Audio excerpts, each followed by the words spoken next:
Good morning, people. So I'm on here to share what is a spiritual attack, and I actually was laying in my bed just praying to God, thinking about life, and felt this unction to share this with you guys as to how I know things are a spiritual attack versus like, oh, it's just life, because life happens.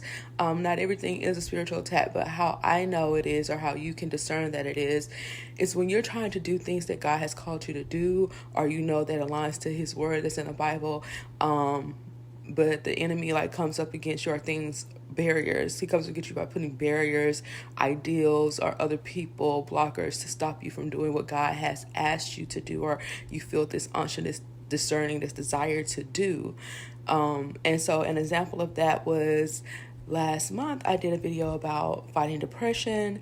And literally 2 days later, I had a worst asthma episode I've ever had, especially since I've had COVID, to where like I could not breathe. I remember that Friday I left the meeting, a 9:30 meeting. Like, I can't breathe. I got to go home and get on my breathing machine. And then it lasted for a week to the point where I had to go to an urgent care and get medicine and get a shot. And I'm just like, Lord have mercy. And I still felt unlike myself. Like it felt like something was sitting on my chest. Thank God for Singular that got rid of the burning. But I feel like I couldn't get a really good breath in until like almost 2 weeks later. So just by me giving a message, trying to encourage people to understand that sometimes you're fighting a spiritual warfare when you are experiencing depression, that your former days are not your best days, but your latter days are, and that you're just having to harvest a little bit longer. So another example, that this weekend I had this unction to go to the Potter House, and I've been about 2 hours from Dallas since February of last year, but I have not ever felt like this pull to go.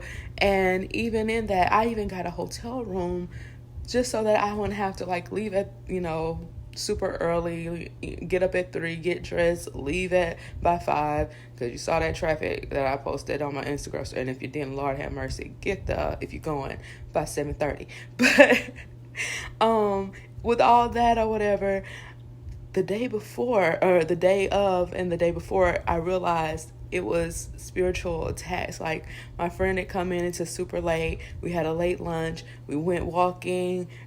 You would have thought I had drunk alcohol or something. Like, we went to bed a little bit after midnight, and I woke up around 9. There's plenty of sleep. No, I still just felt so tired. Like someone gave me Tramadol or something, which makes me feel loopy and dizzy. Like, if I have to take a synthetic opioid, I'm taking half of one. I can't do it. So I hate feeling like I can't wake up, which it makes me feel. So I'm just like, why I can't wake up, Jesus? What's going on? And I literally didn't get up until like 4 p.m. after I saw her off around 10 a.m. I was up for about 30 minutes. Then I just slept until 4 o'clock. Why? I went back and forth with myself. I went back and forth in my mind, like, oh, I'll drive there in the morning. Like, girl, you ain't getting up to drive there in the morning. Oh, when I got to the hotel, I'm like, I don't want to be here. It smelled like too strongly of peppermint, which my senses, and it's just like, girl, lay your tail down and go to sleep. Like, no, you're going to be there. And so all of that just so that I would not go, and then be edified by this word and encouraged in this word, and also encourage someone else.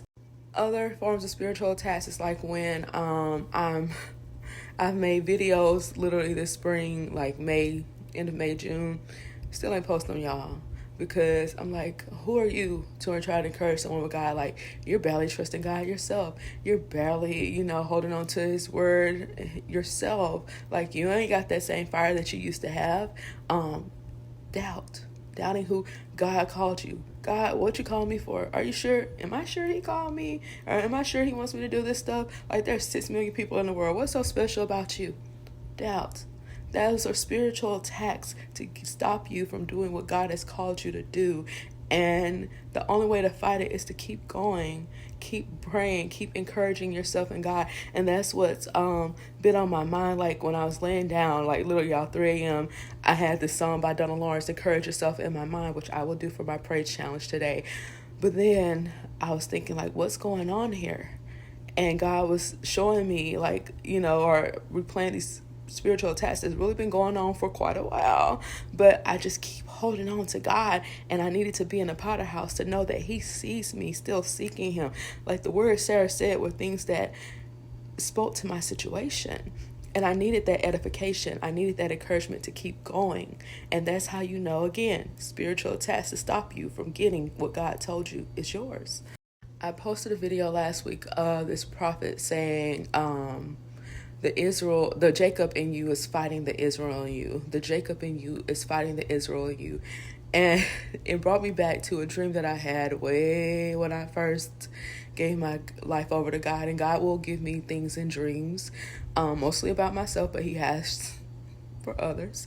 But in this dream, I was fighting with the Holy Spirit. Like we were rolling, and I knew it was the Holy Spirit. And I knew it was like Jacob, where it's like, until you let me go, until you bless me, I'm not going to let you go.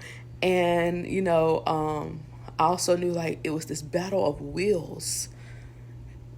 And in that, I'm thinking it's one thing. And then I talk to my spiritual mother. She tells me something else. But now I see she was right.